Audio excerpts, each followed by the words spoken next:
Today we're going to be demonstrating flexion and extension of the spine, and then also we're going to be showing you some obliques. For the flexion and extension, this is a range of motion x-ray. It's usually done post-operative on a patient. The doctor is just trying to see how much motion they actually have post-operative. So the routine views are going to be a lateral, which we'll call neutral, and also the flexion and extension. And you do need to annotate this on the film. That is a flexion, and which is the extension, and which is the neutral. So the patient will be lying on their side, on their left side here. We're going to use a 14 by 17 for the flexion and the extension. You can, again, use 11 by 14 lengthwise for the lateral, but for the flexion and extension, because where the patient is bending, we do need to have a little bit more film there to get all the information. So film size is 14 by 17. Technical factors are going to be 81 to 85 kV, center cell, automatic exposure control. Now we are going to shield anteriorly here for the patient. Okay, so we're having the patient again getting in a good true lateral position. I'm not going to demonstrate the lateral because we've done that previously, but patient is again in a good true lateral position, and then from this point I'm just going to sort of hold pressure here on their hips because this is sort of the fulcrum. So what we're going to have her do now is to bend forward like she's rolling into a ball, okay, and then we're going to center from that point. And just like we do for the lateral, we're going to palpate the crest, and then we're going to go about 1.5 inches above. And then I'm just trying to stay as centered as I can to where her spine is. Again, the collimation will actually get a little bit longer, a little bit wider, because we are trying to see the spine as it goes up, and it's curving here where she's into a fetal position. Marker placement, we want to mark anteriorly here because she is flexing. So we're using this as sort of our tail here. We can see this on the film. We know this is our flexion as the marker placement is in the front, okay, because it does need to be annotated. Technical factors will be the same, 81 to 85 kV, center cell, automatic exposure control. We do still want to use the lead backing here because we're trying to again reduce as much scatter radiation as we can. Our next view we're going to do is going to be her extension. So we're going to again hold pressure here on the hips. This again is our fulcrum. We're going to have the patient bring her shoulders back as much as they can. Okay, we do want to make sure that they do stay in a good true lateral position. We're going to palpate again the crest, and we're going to go about 1.5 inches above that point. Okay, we're wanting to make sure again that we get as much of the spine as we can. We're going to use our lead backing to reduce scatter radiation.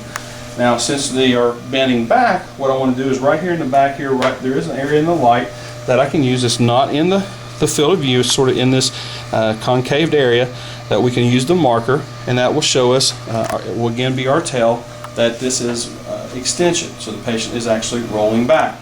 The technical factors for this, again, are going to be 81 to 85 kV, center cell, automatic exposure control. One last time, I do want to remind you, you do need to annotate on the film flexion, extension, and neutral views. Okay, next I'm going to demonstrate oblique views. I'm going to have the patient, if you would, just go ahead and start with you on your back there for me.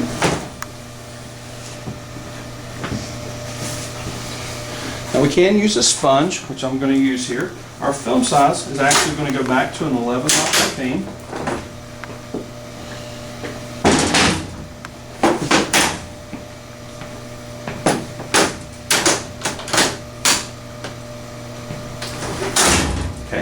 We're going to have the patient, this is routinely done with the lumbar x-ray. So you'll actually do the AP, the lateral, the spot, and then these will be additional views that are done. And you'll do LPO and RPO, are the routine views that we do. So we're going to have the patient roll up to her left side. This will be the LPO. It's going to be obliqued about 45 degrees. Okay, if you'll roll back there for me. And if you would just straighten this leg. And what I'm trying to look at here is I'm going to actually, I want to see, just a little bit more. What I'm going to try to do is I'm going to roll up, bring your arm forward. I want to look at the shoulder and the hip here. I want to verify on this oblique that these are straight. This is concaved, I'm not interested here. I want to make sure that this area here is straight.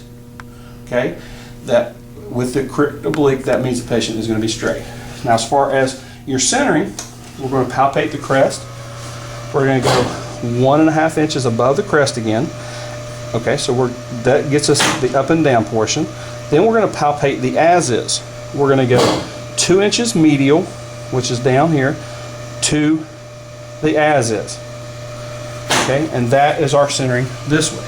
Now, if you palpate then the spine, I'm centered right over the spine now.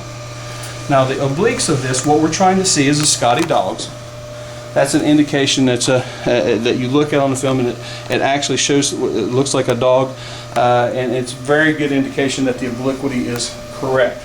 The technical factors for this will be about 85 kV. Now, as far as marker placement, again, just like with the cervical, very particular in which way we mark this. The patient is in the LPO position, so we need to use the left marker, and we need to make sure that is on the left side. So we can actually just put it in a corner, here or up here, but it needs to be on the left side. Okay? And that will be our left oblique. Now for our right oblique, take the sponge out and have the patient roll up toward me. Okay. Go straighten this leg for me. Okay, on forward. And again, I want to look at the shoulder and the hip. And just a little bit. I want to make sure that these are the same, and they are. Okay. Now I have to do this centering from the other side because all the pedals are here. Okay. One thing I did fail to mention is we do shield for these. We're in the shield here, so you can rewind that and play that I put the shield on the other one. But here we go. This is the shield. We are shielding. We're going to palpate the crest. We're going to go 1.5 inches above the crest. Okay. Then, I'm sorry, there's the crest here. I was palpating the as is. I was getting ahead of myself. Then we're going to palpate the as is, and we're going to go 2 inches medial. Okay. And again, if you palpate the spine, it should be right over top of it.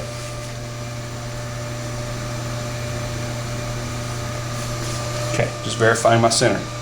Just a little bit. Now this is the position of the patient is RPO. Okay, so we need to use the right marker on the right side. So we can put it here, just so it's in a corner. It's in the light field, not obstructing. Film size remains the same, 11 by 14. We also, technique will be the same. It'll be about 85 kV. Again, these are done routinely with the APN lateral and spot films. And the best way to indicate that a good true oblique is the Scotty dogs. And these are our oblique and flexion extension x-rays.